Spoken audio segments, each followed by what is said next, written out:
van ustedes aplicando otras habilidades. Bueno, el módulo 3, que se llama el lenguaje en la relación del hombre y la mujer con el mundo, yo así le añadí porque los títulos del módulo, el hombre con el mundo, pero pues también hay mujeres en el mundo y las mujeres también nos relacionamos con el lenguaje y el mundo, ¿verdad? Entonces es el lenguaje en la relación del hombre y la mujer con el mundo. ¿Esto qué significa? Bueno, el lenguaje, nosotros ya lo sabemos, es aquella herramienta que desarrollamos, en este caso los seres humanos, los hombres y las mujeres, para comunicarnos. Puede haber el lenguaje oral, como el que estoy utilizando, el lenguaje escrito, como el que por el que nos comunicamos en la plataforma, principalmente usamos el lenguaje escrito, pero también hay otros tipos de lenguajes, el lenguaje visual, el lenguaje de señas, etcétera, etcétera. Bueno, pero ¿para qué utilizamos el lenguaje? No solamente para comunicar nuestras ideas unos a otros, sino también para obtener conocimientos. Y eso lo corroboramos pues aquí en el estudio de la prepa en línea, por ejemplo, pero también para transmitir conocimientos. Cuando yo le quiero transmitir algún conocimiento nuevo a alguien, lo aplico o lo hago por medio del lenguaje, de cualquiera de los lenguajes que ya mencioné. Y cuando yo estoy transmitiendo mi conocimiento, ¿qué es lo que estoy transmitiendo? Pues estoy transmitiendo mi conocimiento del mundo. No es un conocimiento abstracto que a nadie le va a servir, sino lo que yo sé del mundo. Por eso se titula este módulo así, ¿qué tiene que ver el lenguaje con los seres humanos y el mundo? Pues todo, ¿verdad? Es la herramienta que se utiliza para conocerlo, para analizarlo, para comunicarlo a los demás. Y el mundo no solamente entendido como el planeta Tierra, sino como todo el contexto que nos rodea. Puede ser el mundo de nuestra comunidad, un mundo pequeño, el mundo del planeta, como pues el planeta Tierra, o el mundo del universo, como pues todo lo que ha sido hasta la fecha conocido por los que investigan el universo entero, ¿no? Los planetas, las galaxias, etcétera. Para todo eso utilizamos el lenguaje y lo utilizamos para conocer, transmitir, comunicar, analizar el mundo. Muy bien, entonces es el módulo 3, semana 1. Bueno, en el módulo 3, en la semana 1, estamos revisando la unidad 1. La unidad 1 se titula La representación de un suceso histórico desde diferentes ámbitos y lenguajes. Bueno, muy importante esto, muy, muy importante. La representación de un suceso histórico. ¿Qué significa esto? ¿Qué es un suceso histórico? Bueno, pues cualquier acontecimiento de relevancia local, nacional o mundial es un suceso histórico. Por ejemplo, el día de hoy se cumple un año de las votaciones del 2018, ¿no? Aquí en México. Las que nos trajeron como resultado, pues que el partido que había estado gobernando durante 70 años y luego se fue 12 años y luego volvió a regresar, ya definitivamente parece ser que ya no va a regresar. Y pues lo que aparentemente parece ser un cambio en algunos aspectos de la política mexicana. Es un suceso histórico porque no se había dado que un partido diferente al que había gobernado tantos años, o el segundo partido que había cambiado en el año 2000, no se había dado que un tercer partido gobernara. Entonces, ahora un tercer partido ya llegó al poder. Podríamos decir que se está comenzando a ver alguito chiquito de democracia en el país, ¿no? Lo digo con muchas reticencias, pero bueno, pues hay que darle este mérito a que fue una votación, pues muy concurrida, que provocó que hubiera un partido nuevo gobernando y ya tiene un año de esto. Eso fue un suceso histórico, ¿sí? Las votaciones del 2018. Muy bien. Esos hechos sucesos históricos, nosotros ¿cómo los conocemos? ¿Cómo sabemos de ellos? Bueno, pues sabemos de ellos a través de la representación de esos sucesos. ¿Cómo se representan? De desde diferentes ámbitos y lenguajes. Por ejemplo, ¿cómo nos enteramos de este suceso de las votaciones del año 2018? A través de las noticias leídas, las que leemos, en los periódicos, en los periódicos por Internet, de las noticias audiovisuales, de lo que vemos, por ejemplo, en la televisión o también en Internet, pero en un programa de televi en un programa con personas, diciendo esta información. O también lo podemos saber a través de fotografías, ¿verdad? Lo podemos saber a través de un dibujo, alguien hizo un dibujo de ese suceso, o también lo podemos saber a través de el arte, ¿no? Supongamos que alguien hizo una oda, un poema a ese suceso histórico, o una canción que recuerda ese suceso histórico. Entonces, el suceso histórico, cualquier suceso histórico se puede conocer a través de la representación del mismo en diferentes ámbitos y lenguajes, del lenguaje escrito, del lenguaje hablado, del lenguaje literario o del arte, ¿verdad? Entonces, a esto se refiere este título de la unidad uno. Ajá. Por lo tanto, con base en este título de la unidad uno, nosotros vamos a revisar 3 temas relevantes que tienen relación con esto. Los acontecimientos históricos, vamos a ver uno en especial, que es la reforma agraria, y vamos em, a ver cómo se representan estos hechos históricos o sucesos históricos. Vamos a hacer las actividades integradoras uno y 2. La actividad uno, un hecho histórico, diferentes perspectivas, con el tema de la reforma agraria. Y la actividad integradora 2, interpretar el mundo con el tema del cáncer, que es una enfermedad, ¿no? El cáncer como enfermedad. Y luego vas a realizar las actividades formativas uno y 2, hecho histórico y conocimiento científico, y la actividad socioemocional que vas a realizar junto con la tutora. Y si tú tienes alguna duda con respecto a estos temas, la puedes compartir en el foro aprendiendo de tu grupo para poder abundar más con respecto a esto. También invito a mis alumnos, a los de mi grupo, a usar el foro aprendiendo. Ajá, para que ahí expresen sus dudas, preguntas, inquietudes. Aquí lo voy a poner.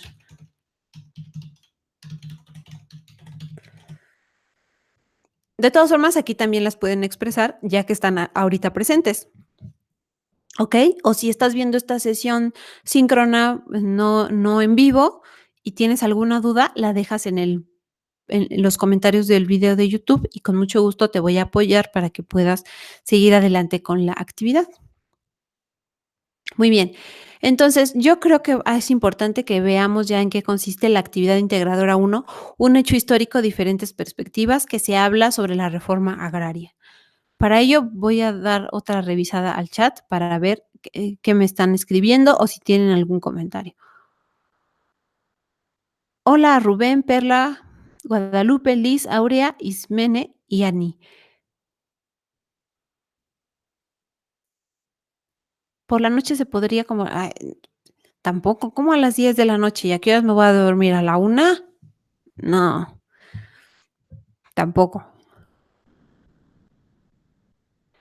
Em, sí, sí, ¿verdad? Los martes está bien, sí, los martes. Es que los lunes luego ya ando, pero sí, como loquita, porque ando de aquí para allá, y luego tengo que calificar y Por eso lo he hecho ahora los martes. En fin, vamos a dejar que fluya esto. Bueno, fíjense, voy a cambiar un poco la presentación y voy a ir ahora a el módulo 2 para enseñarles dónde están esas actividades integradoras y que ustedes las puedan revisar conmigo. Vamos a empezar con la actividad integradora uno, un hecho histórico, diferentes perspectivas. Bueno, y en lo que empezamos, la actividad integradora uno comienza con una pregunta que dice: "¿Qué sabes de la reforma agraria?". Entonces, me gustaría que en lo que voy, este, buscando dónde está esta información, tú me compartas por medio del chat qué sabes de la reforma agraria. No se vale ir a buscar al chat y, ir a buscar al chat, ir a buscar al Wikipedia y contestar. No, así, ahorita, en este momento, ¿qué sabes? Pues, te vale decir: "No sé nada, no sé nada de la reforma agraria", o decir: "Me imagino que es esto", ¿sí? Porque ese es el objetivo de la pregunta, ver qué sabemos de este tema. Yo te puedo decir lo siguiente, yo antes, cuando supongamos que lo había escuchado por ahí, pero antes de yo, tener que preparar el material para el módulo 3 que no es ahorita, ya tiene bastante tiempo, porque este módulo ya lo he dado muchas veces, y así con especificación de revisar el tema de la reforma agraria, pues tenía muy poco conocimiento, o sea, casi, casi solamente tenía ideas, ¿verdad? No tenía, eh mucho conocimiento del tema. Y hasta ahorita en este momento puedo decir que no lo sé 100% así con nombres y apellidos de todos los protagonistas de este suceso histórico, sino que, pues, estoy en un conocimiento general de este tema de la reforma agraria. Pero a ver, ¿tú qué sabes de la reforma agraria? Vamos a ver. ¿Por qué mi presentación se ve borrosa? No sé, quizá se debe a la calidad del video. Voy a subirle la calidad del video, y tú también te recomiendo que subas la calidad del video. Creo que era por eso, porque ahorita ya la estoy viendo bien.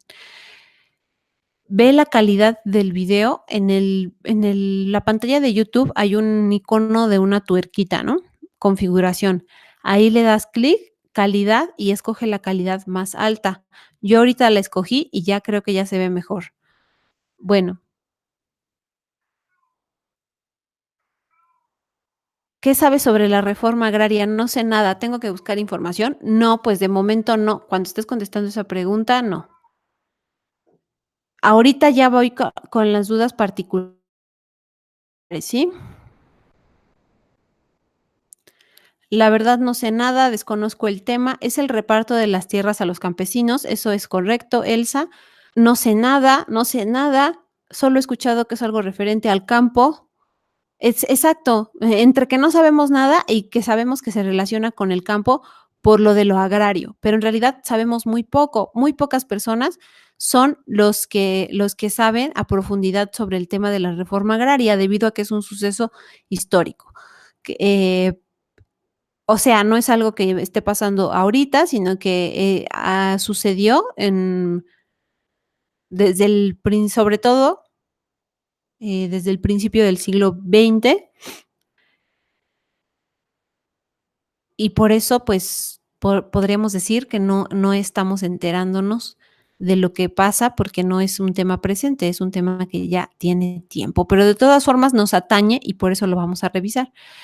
La actividad se llama Un hecho histórico, diferentes perspectivas, porque vamos a ver el tema de la reforma agraria desde diferentes perspectivas, desde la perspectiva de la historia como una ciencia social que se estudia, donde las personas que son historiadores buscan la información en los documentos oficiales, en las crónicas, en las fotografías de la época y en todos los documentos generados en ese momento, para tratar de hacer una cronología y un análisis de lo que sucedió en ese momento de la historia.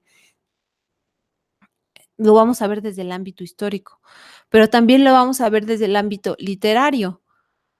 Como fue un hecho que impactó en su momento a la sociedad mexicana y bueno, se ven las repercusiones hasta la fecha y ahorita lo vamos a ver, pues también varios, escritores, en este caso, pues quisieron mostrar, quisieron dar a conocer lo que ellos observaban de cuáles eran las consecuencias de la reforma agraria en la vida de los mexicanos. Entonces, en este caso, un escritor, Edmundo Valadez, lo manifiesta a través de un cuento. Entonces, vamos a ver la perspectiva de la historia y la perspectiva de la literatura. Por eso se llama la actividad así, un hecho histórico, diferentes perspectivas. ¿Qué vas a entregar? Un documento de Word en el que vas a hacer una reseña comparativa de 2 lecturas. ¿Cuáles son las lecturas que vas a hacer? Vas a leer el cuento La muerte tiene permiso de Edmundo Valadez y vas a leer un extracto de un libro. El extracto se titula La política agraria. Ahorita te indico quiénes son los autores. Lo vamos a leer, lo vamos a analizar en esta tabla. Se nos piden varios aspectos. Son todos estos que están aquí, ahorita los voy a explicar. Después nos pregunta qué información desconocías y cuál conociste. Y después nos pide que redactemos una reseña comparativa. Yo sugiero que la reseña sea, pues, no muy larga, pero tampoco breve, serían unas 15 o 20 líneas de escritura. Para ello, para explicar en qué consiste la actividad, voy a mostrarles un archivo que ahorita lo voy a mostrar en la pantalla, pero primero lo que les voy a mostrar es los 2 textos que van a leer, La muerte tiene permiso y La política agraria. La muerte tiene permiso, si ustedes le dan clic aquí, tengo entendido, y sí, sí está sucediendo, que se descarga en la computadora. A veces no se ve, a simple vista, lo tienes que buscar en la carpeta de descargas y de igual manera el texto de La política agraria, si le das clic, se descarga en la computadora. Entonces, si ya le diste clic y ves que no pasa nada, pues es porque lo tienes que descargar en la computadora, perdón, está descargado en la computadora y ahí lo tienes que revisar. Ahora bien, em, también tengo un material de apoyo que diseñé para los estudiantes de mi grupo, pero al que ustedes pueden acceder, eh, si revisan el enlace de este video, van a ir a un grupo de Facebook, ¿verdad? En el que yo comparto con varios estudiantes de varios grupos la información o los archivos que yo considero relevantes para el módulo, bueno, en este caso para el módulo 3. Y entonces, si tú te unes a ese grupo, vas a poder ver un material que yo titulé Mochila. Así se llama. Ese es algo que yo me inventé hace muchos años. Me ha funcionado mucho con muchas generaciones de la prepa en línea y lo sigo usando, que es este Padlet con muchos recursos de apoyo para las tareas. Entonces, aquí en los recursos de apoyo, yo tengo los textos que vamos a leer, La muerte tiene permiso, La política agraria y un archivo de apoyo para la actividad 1. Tú lo puedes usar, no lo puedes no usar. Esto es completamente libre al alumno que lo quiera utilizar. También depende de lo que te diga tu facilitador o facilitadora. Bueno, aquí en mi mochila yo ya tengo todo lo que voy a usar para las tareas. Entonces tengo La muerte tiene permiso en PDF y en la política agraria. Entonces ahora voy a abrir el archivo de La muerte tiene permiso, que como te digo es un cuento de Edmundo Valadez, y después voy a darle un repaso al capítulo de la política agraria. Entonces, si tú quieres acompañarme en esta revisión, pues lo puedes hacer, ¿ok? Entonces, permítanme. Voy a ver sus comentarios. exacto. En el ¿cómo me integro al grupo? En la descripción del video hay un enlace al grupo. Por favor, ahí denle, este, clic al enlace del grupo, búsquenlo. Iba a empezar con el cuento de La muerte tiene permiso, pero viendo un poco pues, el desconocimiento que tenemos de la reforma agraria, me me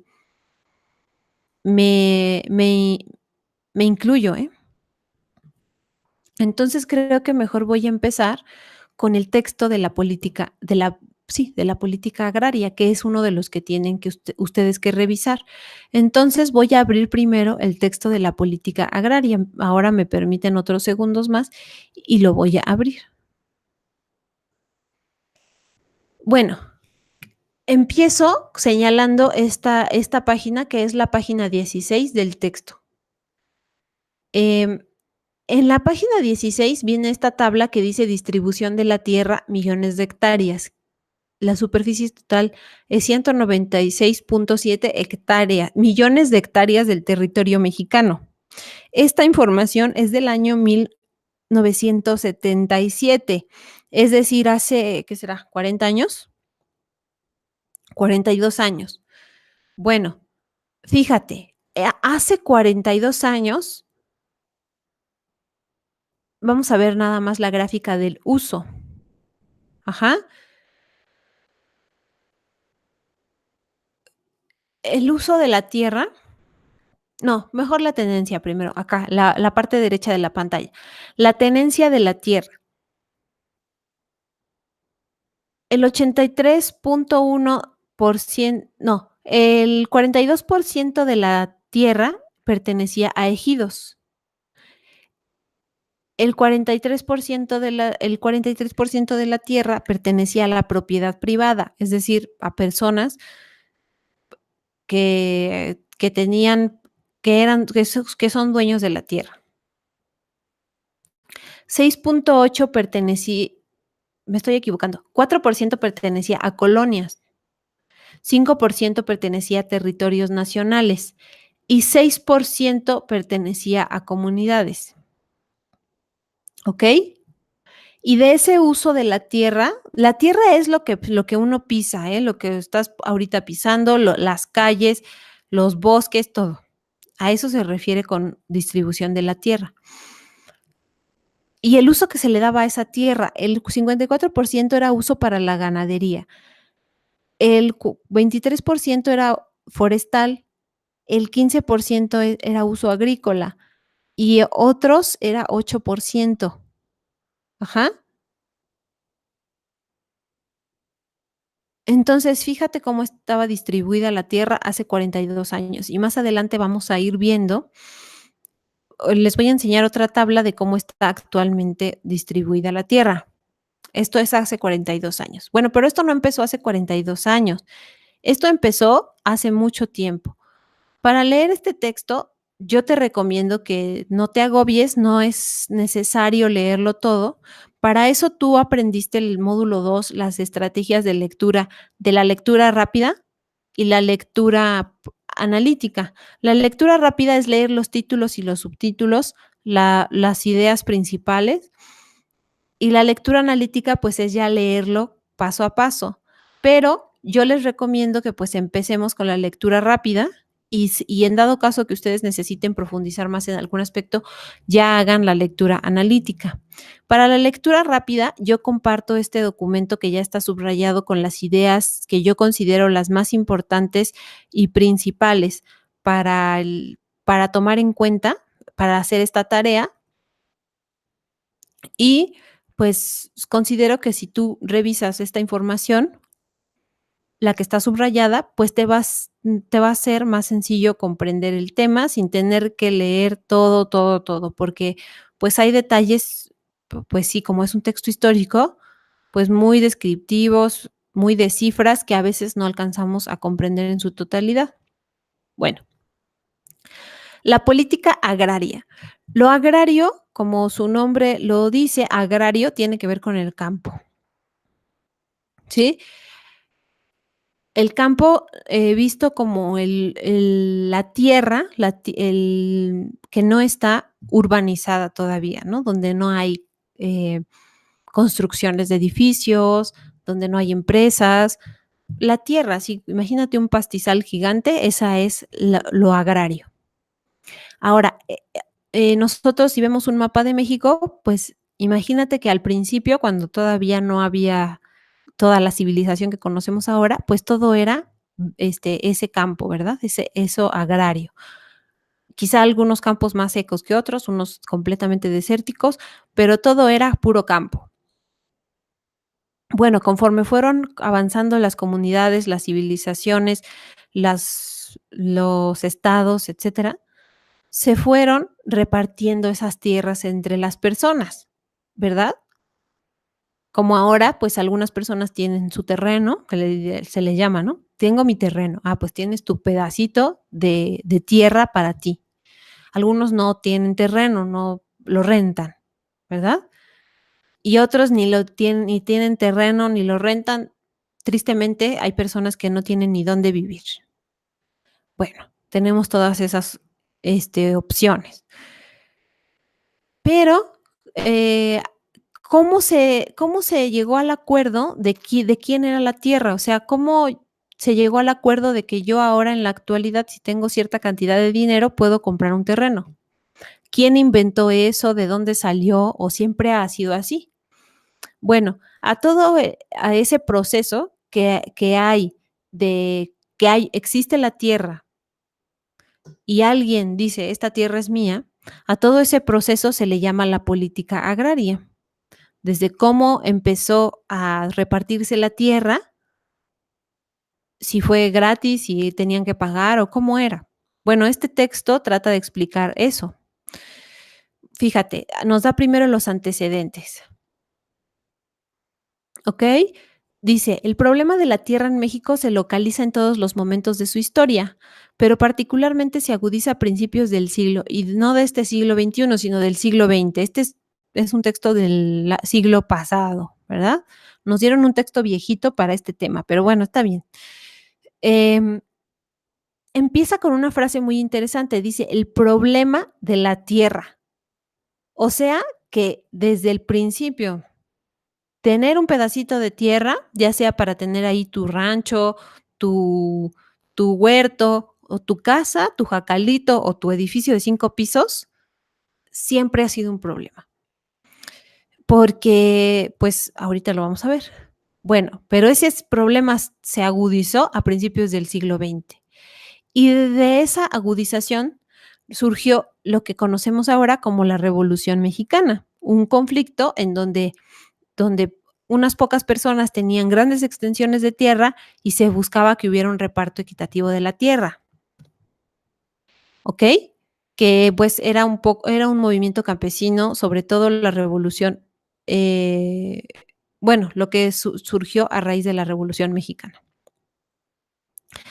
Entonces nos dice eso este texto, que el problema de la repartición de la tierra se agudiza a principios del siglo XX, pero tiene sus antecedentes desde la época prehispánica, dice aquí, ¿ok? Desde la época de los aztecas. Em, Había aquí dice, una marcada división de clases, rey, sacerdotes, guerreros, nobles y pueblo. ¿Quién tú crees que era el dueño de la tierra en esa época?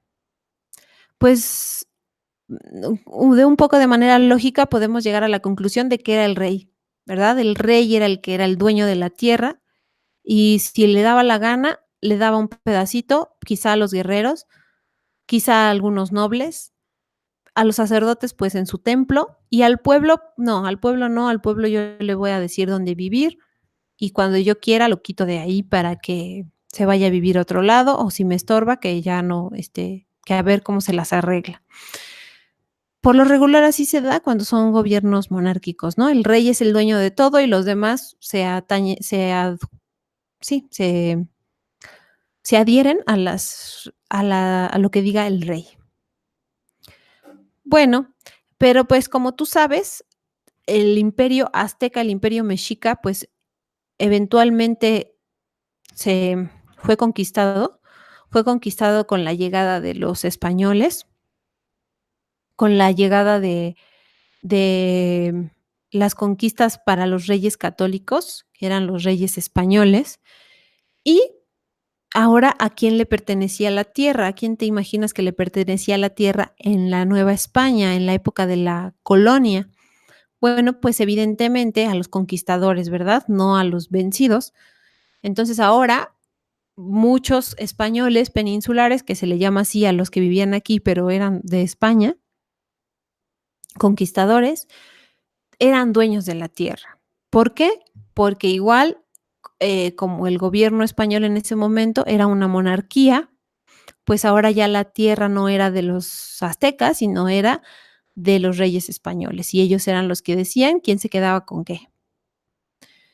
Y aquí dice, al llegar los conquistadores se llevan a cabo los primeros despojos de tierras, desintegrándose los sistemas de distribución y tenencia de la tierra de los pueblos primitivos, y se fueron generando las primeras concentraciones de tierras.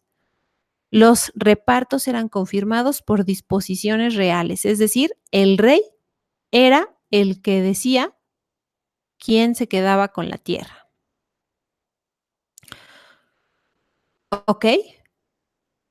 Bueno, pues esto se fue agudizando porque tuvimos desde el 1521 hasta 1810 que empezó la independencia. ¿Cuántos años pasaron ahí? 1500, 1600, 1700, 1800. Pasaron 300 años de la, de la época colonial, es decir, de la época en la que fuimos una colonia de España. Y en esos 300 años siempre fue así, el rey decía de a quién le pertenecía la tierra. Y por lo regular se la daba a nobles, no creas que se la daba a los indígenas, ¿verdad? Los indígenas eran en ese momento tratados como, pues, esclavos o a veces peor que esclavos. Eh, bueno, entonces eso agudizó pues los problemas sociales en el territorio en ese entonces de la Nueva España. Y había algo que se llamaba la encomienda. La encomienda em, fue una institución socioeconómica mediante la cual un grupo de individuos debían retribuir a otro el trabajo en especie, aquí dice, o por otro medio para disfrutar de su bien o una prestación que hubiesen recibido. Es decir, si yo quería vivir en una hacienda, vamos a ponerle así, y trabajar en la hacienda, ya de lo que fuera, ¿no? Y que me dejaran vivir en un cuartito muy chiquito, pero pues que me dejaran vivir ahí para no estar viviendo a la intemperie en la calle, muriéndome de hambre, porque además si no trabajaba en la hacienda no iba a tener un sustento para mí, para mi familia.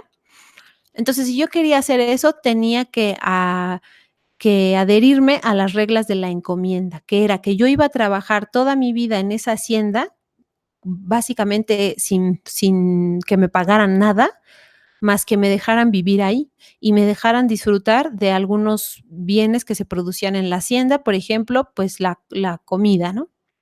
Pero ya no iba yo a recibir aguinaldo, utilidades, ni me iban a dar seguro social, ni nada, solamente me iban a dejar ahí vivir en un jacalito con mi familia. Eso era la encomienda. Y esta encomienda,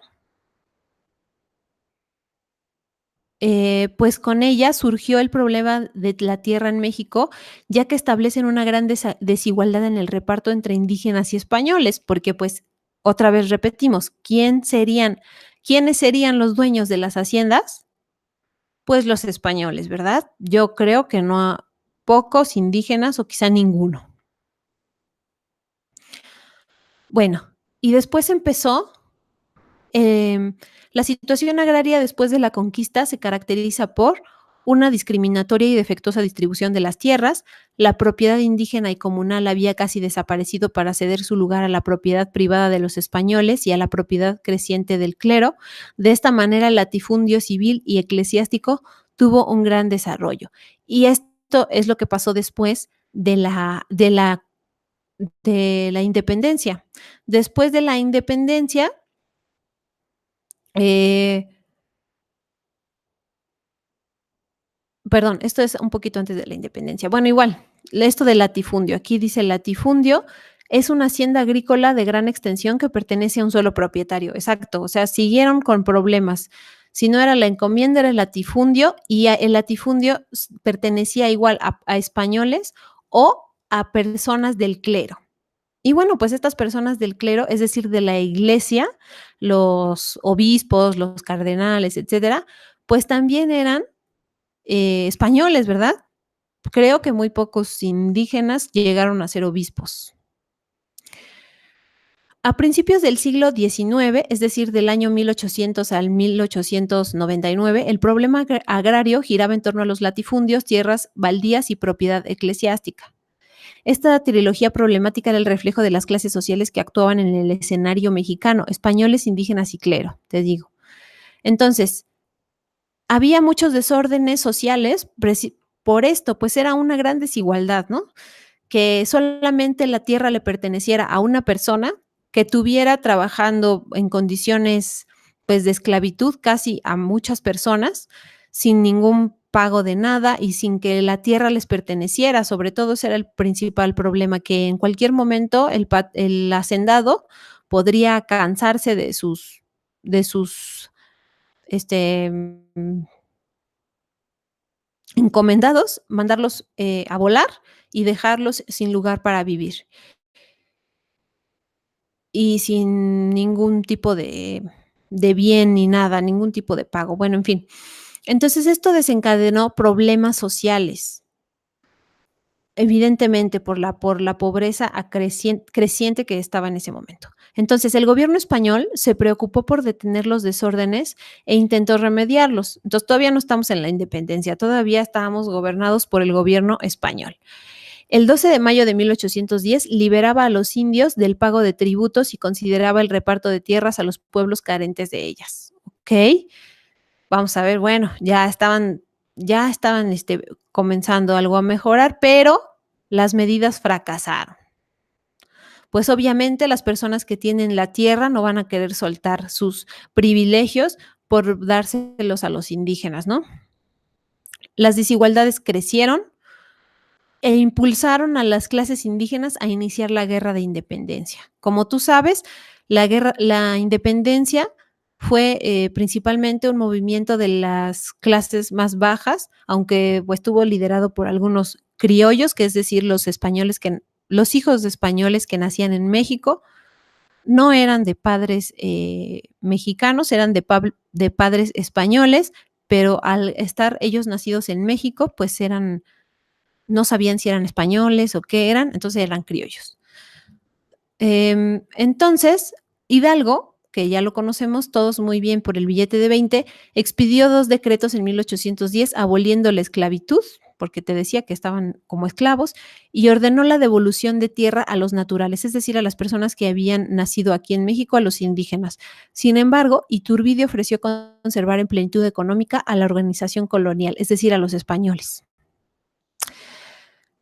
Bueno, entonces esto se deriva en un problema agrario. Por un lado, eh, algunos personajes como Hidalgo quieren que haya una distribución agraria, es decir, que se le dé la tierra a las personas que vivían en México, en el territorio que ahora es México,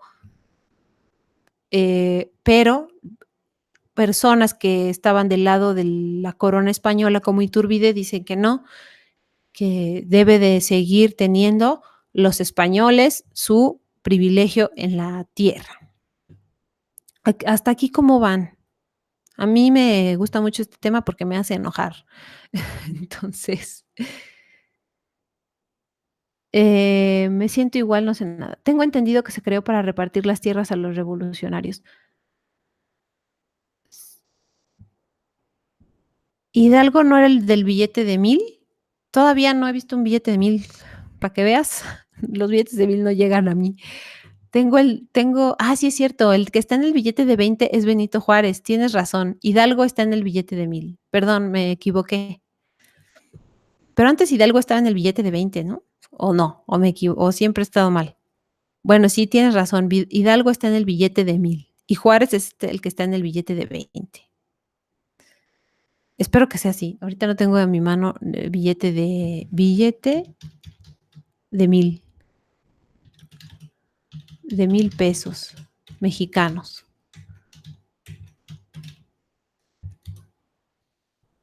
Es verdad, Hidalgo está en el billete de 1,000 y el que está en el billete de 20 es Benito Juárez. Perdón por el error, el lapsus. No sé por qué me imaginé a Hidalgo en el billete de 20. Bueno, en fin. Entonces, bueno, entonces ves que el problema agrario es desde la independencia, no lo puedo creer. Todavía antes. Entonces, todo esto fracasó, todo esto se trata de que fracasó. Ahora sí llegamos a Benito Juárez, que ahora sí es el del billete de 20. Ante esta situación, el gobierno de Juárez, en julio de 1859, expidió la Ley de Nacionalización de los Bienes Eclesiásticos, que esto es muy famoso, ¿no? Que Juárez se dice que Juárez fue quien separó a la iglesia del Estado, ¿no? Entonces, el Estado ahora era el que iba a distribuir la tierra, no el clero, o sea, la iglesia. La iglesia no lo iba a hacer, lo iba a hacer solo el Estado. Entonces, resulta que la iglesia tenía muchísimas tierras, muchísimas extensiones de tierra. No solamente tenían las iglesias, sino todo el terreno que rodeaba las iglesias, otros terrenos más que ellos rentaban, y los rentaban, no creas que los vendían, los rentaban y pues lo rentaban para trabajar o para vivir a otras personas. Entonces la iglesia tenía muchísimas extensiones de tierra. Para el gobierno de Juárez esto era inaceptable porque el que tenía que administrar la tierra era el Estado y entonces le nacionaliza los bienes de la iglesia, los nacionaliza, es decir, los hace parte del Estado. Por eso ahora muchas iglesias son museos,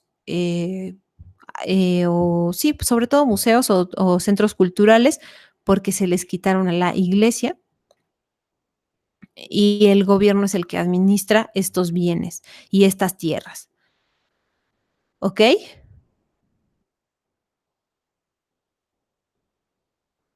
Aquí hay otra fecha. El Congreso Constituyente de 1857, en su artículo 27, elevó los postulados de la Ley de Desamortización a la categoría de preceptos fundamentales. De esta manera, se reiteran los principios de desamortización referentes a la incapacidad de las corporaciones civiles y eclesiásticas para poseer bienes rústicos y urbanos. En la interpretación de esta ley se consideró a las comunidades indígenas como corporaciones civiles.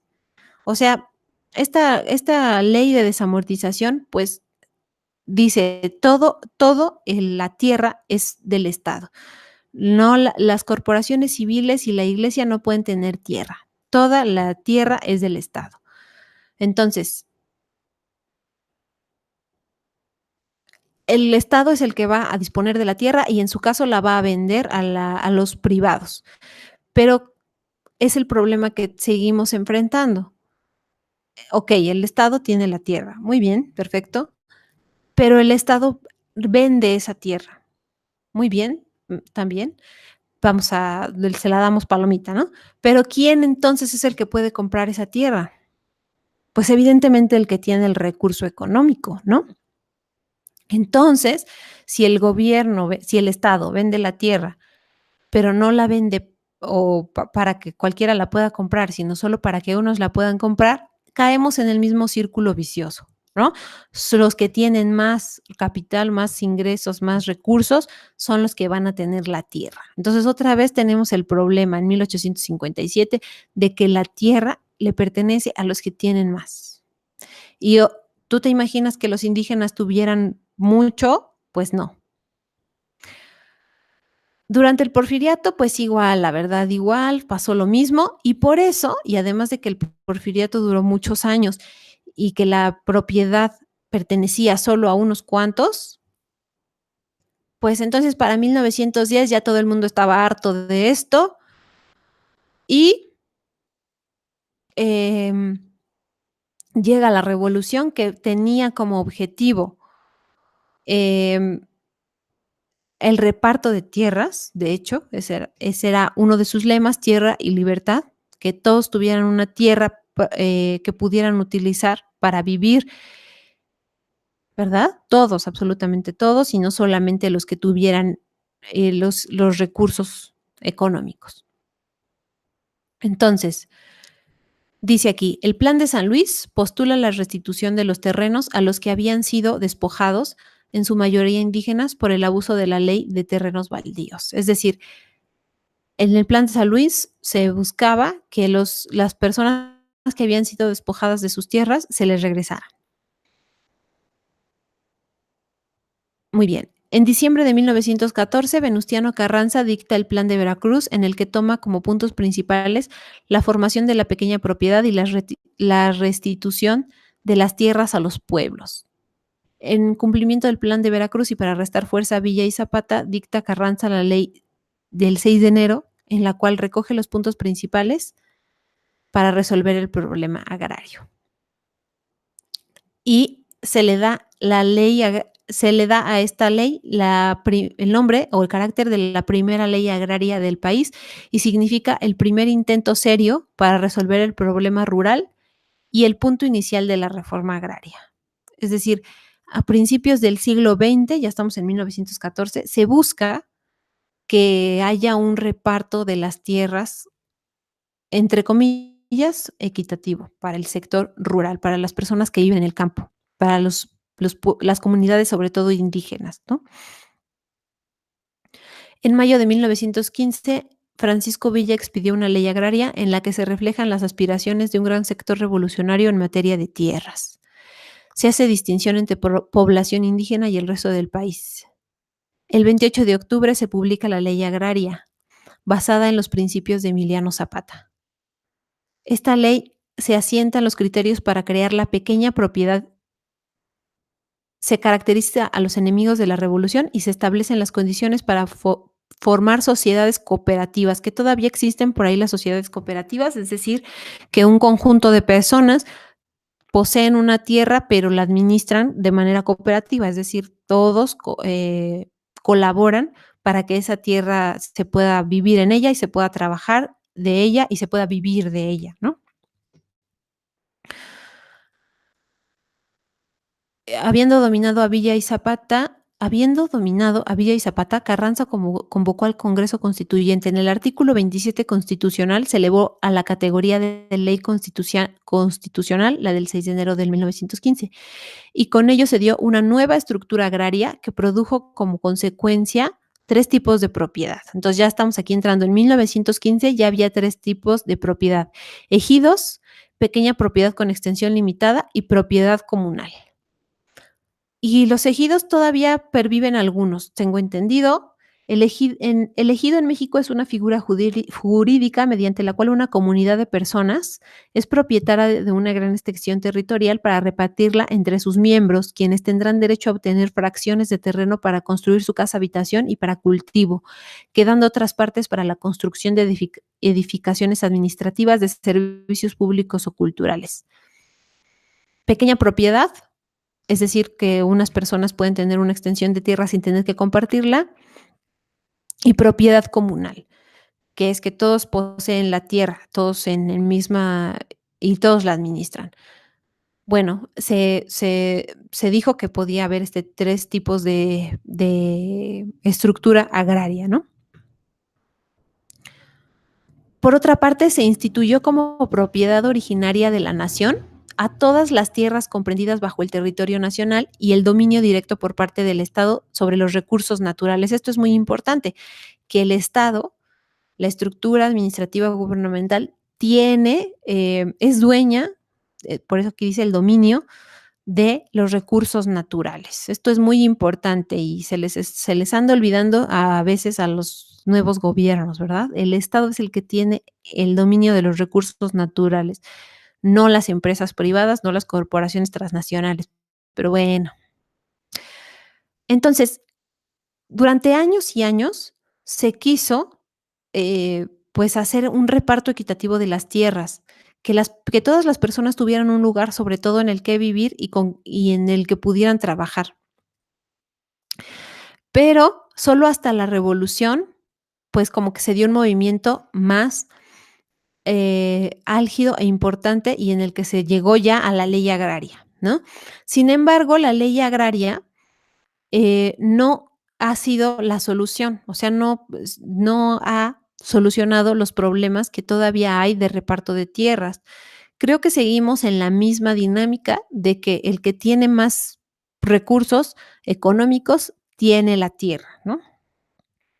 No hay personas que puedan adquirir un terreno o un lugar para vivir de manera, pues, justa, es decir, solamente porque,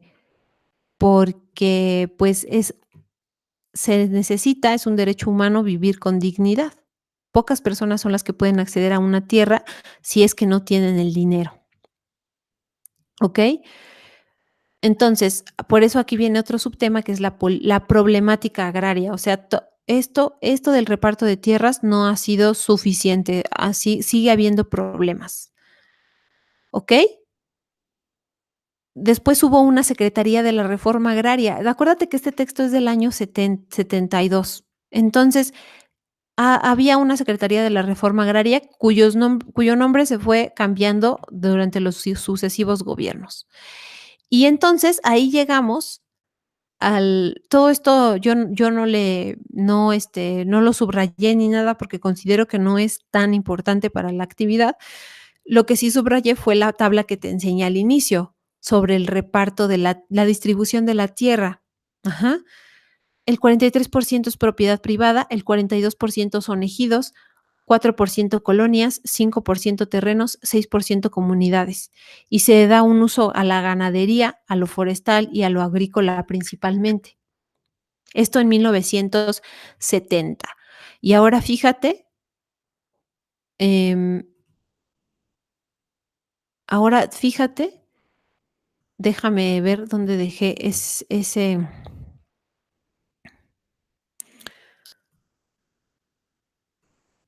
Es aquí, te voy a mostrar ahora otra gráfica, que esta es del 2012, de ahora cómo se usa la tierra.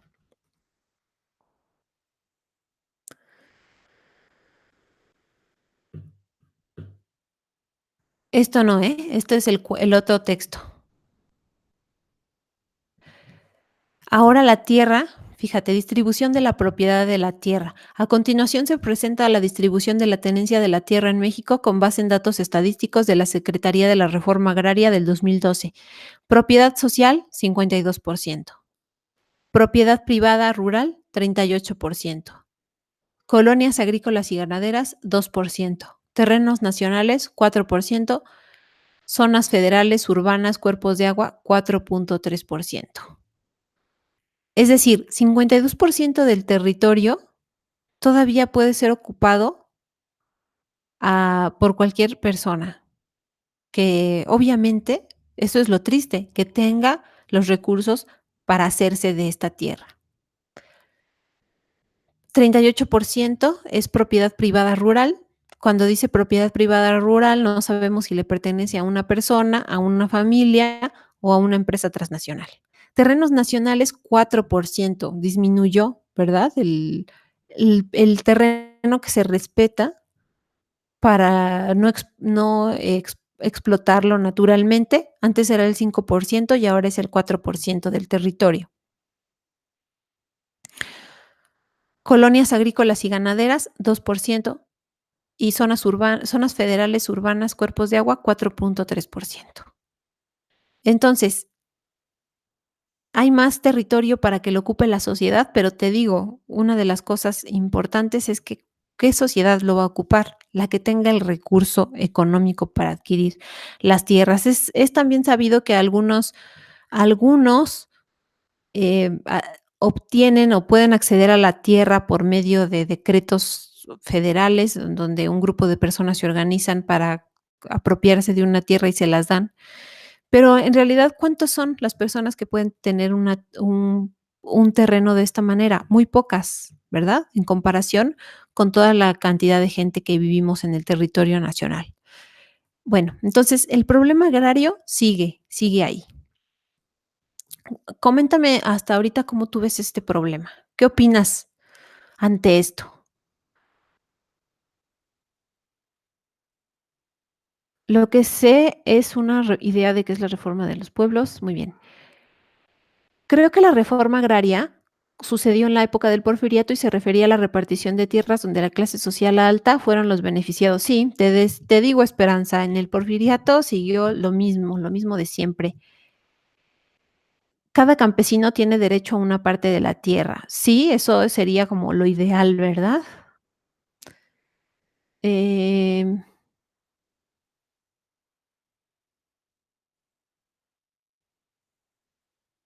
muy bien. Como en esta época, solo los que tienen más. Exacto, Fabiola, estoy de acuerdo contigo. O sea que casi no ha cambiado. Exacto, Alejandro. Dice Dalila. Hola, ¿qué tal? Linda noche. Tengo experiencia al respecto. Mi madre vivió con mis abuelos en una hacienda ganadera de Tlaxcala sirviendo a los amos por muchos años. No había sueldos y sí mucho trabajo. Exactamente, eso es. Gracias por compartirnos tu experiencia, Dalila. Exacto, así era como se daba esto de la encomienda. Tenían que trabajar mucho, mucho, mucho durante toda su vida. No les pagaban, al contrario, ellos después resultaba que debían, ¿verdad? Solamente porque los dejaran vivir ahí. ¿Cómo ven? Gracias, Dalila, otra vez por tu experiencia. Buenas noches, apenas logrando entrar a la sesión. Muy mala situación, dice Griego. Pues seguimos igual, no ha cambiado nada. Exacto, Claudia. Pues solo las personas con solvencia económica son los que adquieren una propiedad. Exacto, Esperanza. Creo que seguimos igual como antiguamente, no hay mucha diferencia. Sigue habiendo desigualdad. Casi no ha cambiado. El campo sigue igual, la misma situación. Se complicó aún más con el TLC. Exactamente, Marco. Y con respecto al TLC, si tú ya estás entrando al recurso que compartí hace ratito sobre la mochila, ahí hay un video sobre la reforma agraria al TLC. Ahí les recomiendo que lo revisen. Creo que les va a completar el panorama. Em, muy bien. Entonces, voy a seguir adelante. Ya revisamos este texto de la reforma agraria y ahora vamos a revisar el texto de la muerte tiene permiso.